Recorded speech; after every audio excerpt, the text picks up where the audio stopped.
Yes, good morning student, I think you are fine. जैसा कि हम करवा चुके हैं नाउन के नंबर जेंडर करवा चुके हैं, ठीक है। आज हम करेंगे नाउन के केसेस, ठीक है। नंबर जेंडर के अंदर मैंने आपको कुछ पीडीएफ के रूप में और पिक्चर के रूप में आपको change the number change the gender दिए थे। आई think you have complete your homework. आज हम करेंगे नाउन केसेस कि नाउन के केसेस कितने होते हैं, कौन कौन से होते हैं, उनके बारे में पढ़ेंगे, ठीक है। तो ध्यानपूर्वक देखना है और समझना है, और वीडियो को जरूर देखा करो। जो भी वीडियो डाला जाता है उसको देखा करो जरूर, और कॉपी पेन लेके देखना है आपको, ठीक है। कॉपी पेन आपके पास होने चाहिए ताकि जो भी चीज़ें आपको यहाँ बोर्ड से समझ में नहीं आती हैं वो आप उनको बार बार रोक के रिपीट करके आगे पीछे करके आप क्या कर सकते हो, देख सकते हो और समझ सकते हो, ठीक है। तो ये सारी की सारी चीज़ें आपको करनी है। तो आज करते हैं हम नाउन केस। डेट रहेगा आज का 1/7/20, ठीक है। नाउन्स केस, नाउन के केस कौन कौन से होते हैं, नाउन्स केस, ठीक है। तो देखिएगा, सबसे पहले हमारा आपको पढ़ना चाहिए कि केस क्या होता है, कि एक केस क्या होता है। केस का डेफिनेशन है, देखिएगा, केस, ए नाउन में be used,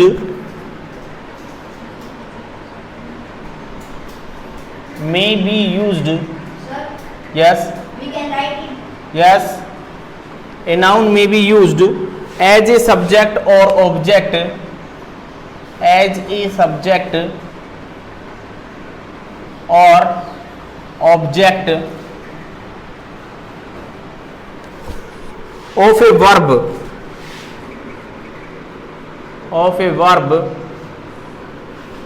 or to show possession, or to show possession, POSSESSION, position होता है भाई किसी चीज के ऊपर अधिकार को दर्शाने के लिए। So we say that the noun is the nominative, objective और पॉजिटिव केस रिस्पेक्टिवली, ठीक है।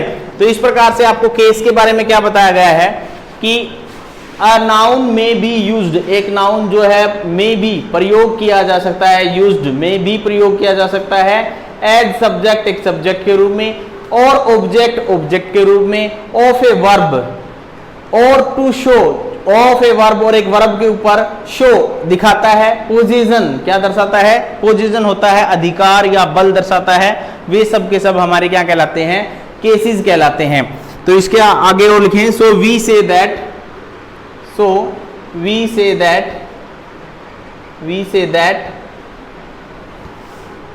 the noun is the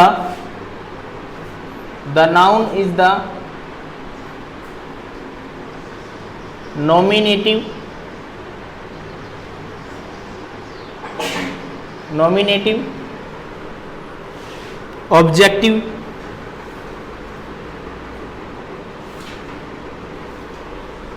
और पॉजिटिव केस,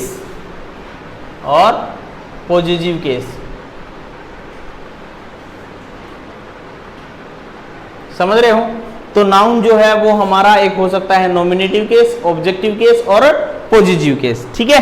तो इस प्रकार से हम उस नाउन को क्या कह सकते हैं, नॉमिनेटिव केस, पॉजिटिव केस और ऑब्जेक्टिव केस कह सकते हैं। Is that clear. अब पढ़ते हैं हम ये केस कौन कौन से होते हैं, ऑब्जेक्टिव केस कौन से होते हैं, पॉजिटिव केस कौन से होते हैं, नॉमिनेटिव केस कौन कौन से होते हैं। सबसे पहला आता है हमारा number 1 nominative case,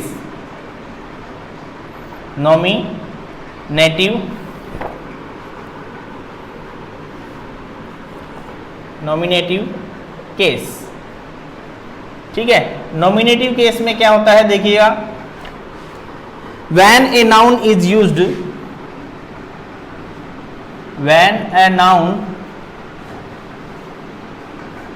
used as the subject of a verb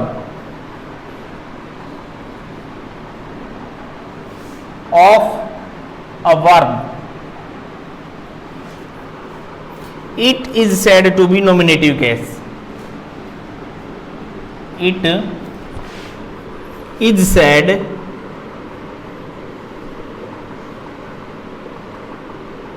to be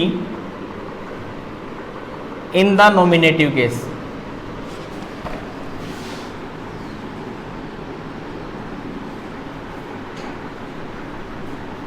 देखिएगा भाई ध्यान से, when a noun is used, जब भी एक नाउन को प्रयोग किया जाता है एज द सब्जेक्ट, एक सब्जेक्ट के रूप में, एक वर्ब के सब्जेक्ट के रूप में जब एक नाउन को यूज किया जाता है, it is said to be the nominative case, तो उसको हम कौन सा केस कहते हैं? Nominative case. जब सब्जेक्ट के रूप में यूज होता है तो हम उसको कौन सा केस कहते हैं? नॉमिनेटिव केस कहते हैं। क्लियर बात? एग्जाम्पल देखिए, जैसे एग्जाम्पल है नॉमिनेटिव केस का, Rita played football. Rita played football, तो यहां पर रीता जो है वो नाउन है और एक सब्जेक्ट है, ठीक है, कि रीता क्या कर रही है? फुटबॉल खेल रही है, तो यहां पर सब्जेक्ट कौन है? रीता है। तो यहां पर रीता जो है वो नॉमिनेटिव केस है। कौन सा केस है? नॉमिनेटिव केस है। इसी प्रकार से जैसे देखिए, the dog killed the mouse. The dog killed the mouse. Mouse, तो ये सब के सब क्या है हमारा? यहां पर ये और यहां पर रीता और यहां पर द डॉग, ये हमारे दोनों के दोनों सब्जेक्ट हैं और सब्जेक्टिव केस को ही हम नॉमिनेटिव केस कहते हैं। क्लियर बात? हो जाएगा? लिख रहे हो? Yes sir. लिखो, ठीक है। उसके बाद देखिए, उसके बाद आता है हमारा नॉमिनेट के बाद आता है हमारा, और ये वर्ब के सब्जेक्ट है भाई। यहां प्लेड का सब्जेक्ट कौन है? रीता, और किल्ड का सब्जेक्ट कौन है? द डॉग, ठीक है। तो ये दोनों के दोनों सब्जेक्ट है, रीता और डॉग। इस प्रकार के बहुत सारे सेंटेंस हो सकते हैं। उसके बाद आता है objective case.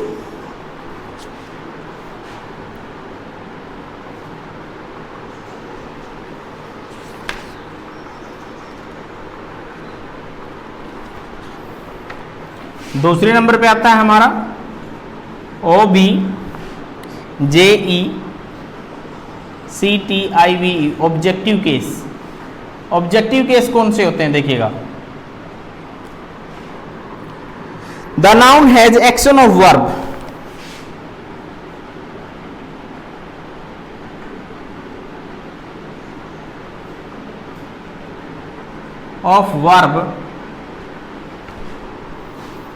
carried out upon it.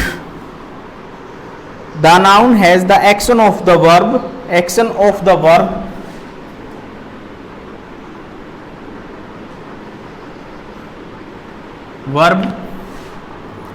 carried out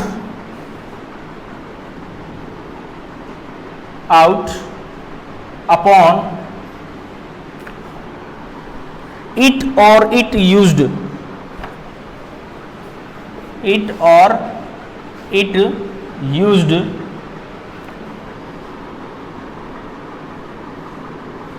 as the object of verb, as the object of the verb, ठीक है भाई। क्या कहता है? The noun has action, the noun has action, एक ऐसा नाउन जिसका कार्य of the verb carried out upon it, जो अपने ऊपर लेके आता है, या इट और it used as the object, जो ऑब्जेक्ट की जगह यूज किया जाता है, वो हमारा क्या कहलाता है? ऑब्जेक्टिव केस कहलाता है। इस डेफिनेशन को आप याद करोगे, the noun has actions, the noun has action of the verb carried out upon it और it used as the object of the verb, ठीक है। एग्जांपल देखिए, जैसे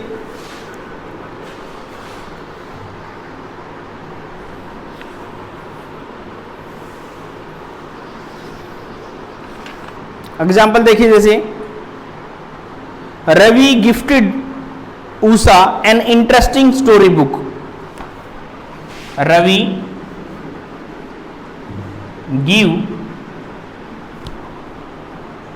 गिफ्टेड, सॉरी गिव नहीं है, Ravi gifted, GIFTED, Ravi gifted example के रूप में लिखोगे, रवि गिफ्टेड उषा, क्या आवाज नहीं, H. Ravi gifted Usha an interesting book. An interesting book.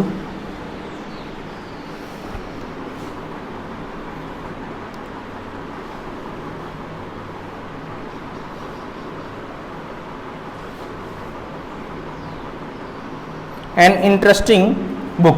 ठीक है भाई, यहां पर देखिए ये जो सेंटेंस लिखा है मैंने, यहां पर दिखा है रवि। रवि कौन है इसके अंदर? सब्जेक्ट है।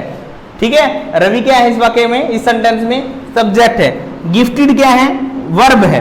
रवि ने गिफ्ट किया, क्या किया, किसे किया? रवि गिफ्टेड उषा, उषा को गिफ्ट करता है। क्या गिफ्ट करता है? एन इंटरेस्टिंग बुक, एक मजेदार जो बुक है वो गिफ्ट करता है। अब इस सेंटेंस के अंदर बेटा आपके दो ऑब्जेक्ट हैं, एक डायरेक्ट ऑब्जेक्ट है और एक इनडायरेक्ट ऑब्जेक्ट है। तो हमारे ऑब्जेक्टिव केस भी के अंदर दो ऑब्जेक्ट पाए जाते हैं, एक डायरेक्ट ऑब्जेक्ट और एक इनडायरेक्ट ऑब्जेक्ट। तो डायरेक्ट ऑब्जेक्ट और इनडायरेक्ट ऑब्जेक्ट दिए गए हैं इसके अंदर। इसके अंदर इनडायरेक्ट ऑब्जेक्ट जो है वो उषा है, ये है इनडायरेक्ट, INDERECT, इनडायरेक्ट ऑब्जेक्ट। ठीक है, और ये है हमारा डायरेक्ट ऑब्जेक्ट।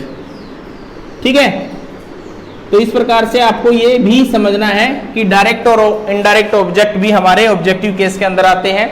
ये दो प्रकार के होते हैं, डायरेक्ट ऑब्जेक्ट और इनडायरेक्ट ऑब्जेक्ट। मैंने इसीलिए इस सेंटेंस को लिखा है ताकि आपको दोनों ऑब्जेक्ट समझ में आ जाए। जैसे Ravi gifted Usha an interesting book, तो हु गिफ्टेड, कौन गिफ्ट करता है, किसको गिफ्ट करता है।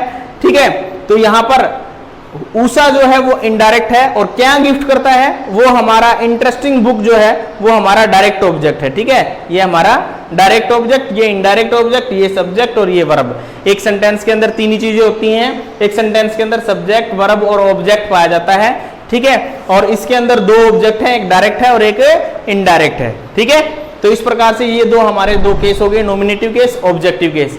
एक केस और होता है बेटा पॉजिटिव केस, कि किसी नाउन के ऊपर बल लगाकर कोई बात कही जाती है तो वो पॉजिटिव केस कहलाता है। तो हम तीसरा और लिखते हैं पॉजिटिव, देखिएगा।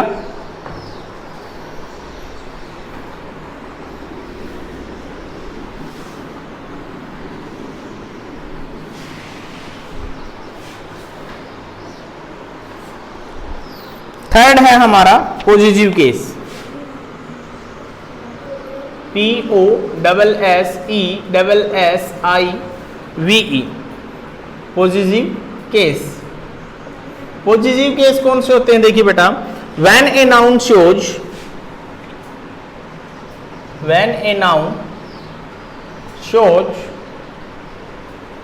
पोजीशन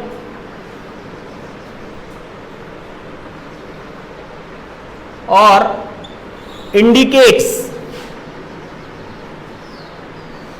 INDICATES, और indicates the owner of something,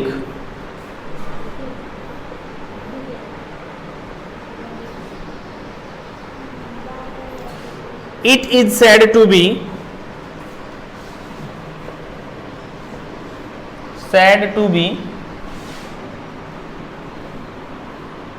in the positive case।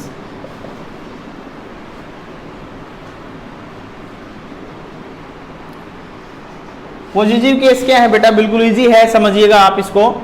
जैसे कह रहा है कि पॉजिटिव केस कौन से होते हैं?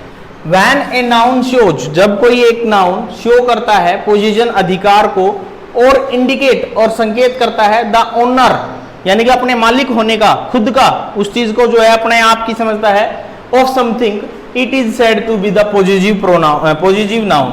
तो उसको हम पॉजिटिव केस कहते हैं भाई। जैसे देखिए एग्जांपल में आप समझ जाओगे बिल्कुल। That is Meena's dress, example है दैट इज मीनाज, तो मीना के ऊपर पोस्टर ऑफ अस। ठीक है, इस प्रकार से that is Meena's dress, that is Meena's dress, कि ये जो ड्रेस है वो किसकी है? मीना की है, कि मीना का अधिकार दर्शाया गया है उस चीज के ऊपर। इसी प्रकार से देखिए, जैसे दिस इज हिज कार,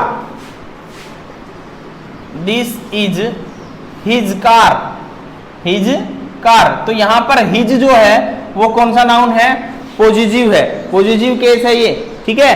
तो इस प्रकार से ये पॉजिटिव है, ये भी पॉजिटिव है, ठीक है। जिस प्रकार से हमारे जो बीच वाले नहीं होते क्या, जैसे मैं बोलता हूं आई, माई, मी, तो ये जो है माई जो है वो कौन सा केस है? पॉजिटिव है। इसी प्रकार से वी, आवर, अस, तो ये जो बीच वाले हैं जो जिनके साथ में माइन और मस ये लगता है वो सारे हमारे पॉजिटिव होते हैं। तो इसको आप इस प्रकार से समझिए सेंटेंस के माध्यम से, that is Meena's dress, this is his car, कि यह उसकी खुद की कार है, ठीक है। इसी प्रकार से देखिए, मीसा लोस्ट हर फ्रेंड्स वाटर बोतल। देखिए एक एग्जांपल और देखिए, जैसे मीशा, मीसा किसी लड़की का नाम है, मीसा लोस्ट हर फ्रेंड्स, FRIENDS, ठीक है। मीसा लोस्ट हर फ्रेंड्स वाटर बोतल।